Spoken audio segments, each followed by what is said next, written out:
आजकल काफी सारे लोग फेमस हो रहे हैं, काफी सारी रील्स ये चल रही हैं कि एक पत्ते पर कुछ लिख दो और उसको रात को अपने सिरहाने रख के सो जाओ, आप करोड़पति हो जाओगे।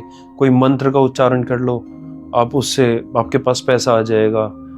कुछ चीजें कर लो, आपका अगर ब्रेकअप हो गया तो वापस से पैसा पड़ेगा। तो क्या ये चीजें सच्ची हैं? पहला प्रश्न ये है कि जो व्यक्ति ये सुझाव दे रहा है वो 25,000 रुपये खर्च करके पॉडकास्ट शूट करके रील क्यों डाल रहा है? चुपचाप तकिया के नीचे रखे, सवेरे 2 करोड़ रुपए आया, फिर तकिया के नीचे रखे, फिर 2 करोड़ आया और 100 करोड़ हो गया तो आइलैंड पर जाए, आराम से एक जीवन यापन करे। उसे कस्टमर फंसाने के लिए पॉडकास्ट और रील कटिंग कराने की जरूरत क्या है?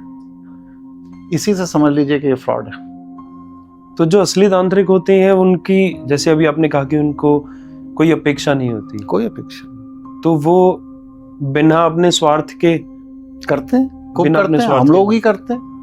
न जाने कितनों को जीवन दान दे दिया, ज्ञान दान दे दिया, धन दान दे दिया, यश दान दे दिया। न जाने कितनों, उन्हें पता ही नहीं कि गुरुदेव की कृपा उन पे हो गई। 14 लाख शिष्य हैं मेरे पास पूरी दुनिया में, लगभग 16 देशों में मेरे कार्यालय हैं।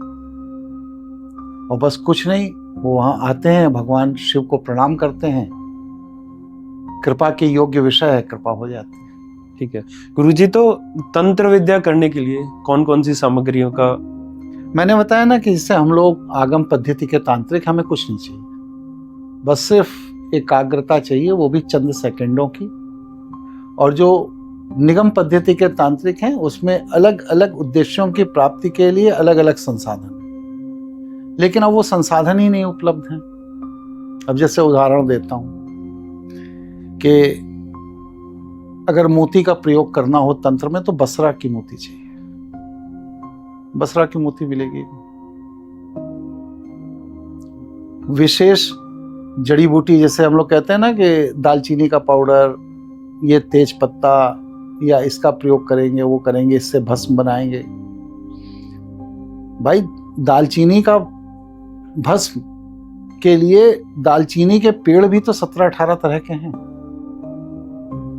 बाजार में जो दालचीनी पंसारी के यहाँ बिक रही है वो किस नस्ल की है, किस पेड़ से ली गई है, किस मुहूर्त में निकाली गई है, क्या उसको निकालने के पहले कुछ मंत्र उच्चाटन बीजाक्षर का किया गया? कुछ नहीं किया गया। तो अगर आप वहां से लेकर के दालचीनी पाउडर आ भी जाएं तो उससे आप पाएंगे क्या? उसमें कुछ ऊर्जा ही नहीं। इसलिए वह संसाधनों पर आश्रित जो तंत्र हैं वह व्यर्थ हैं।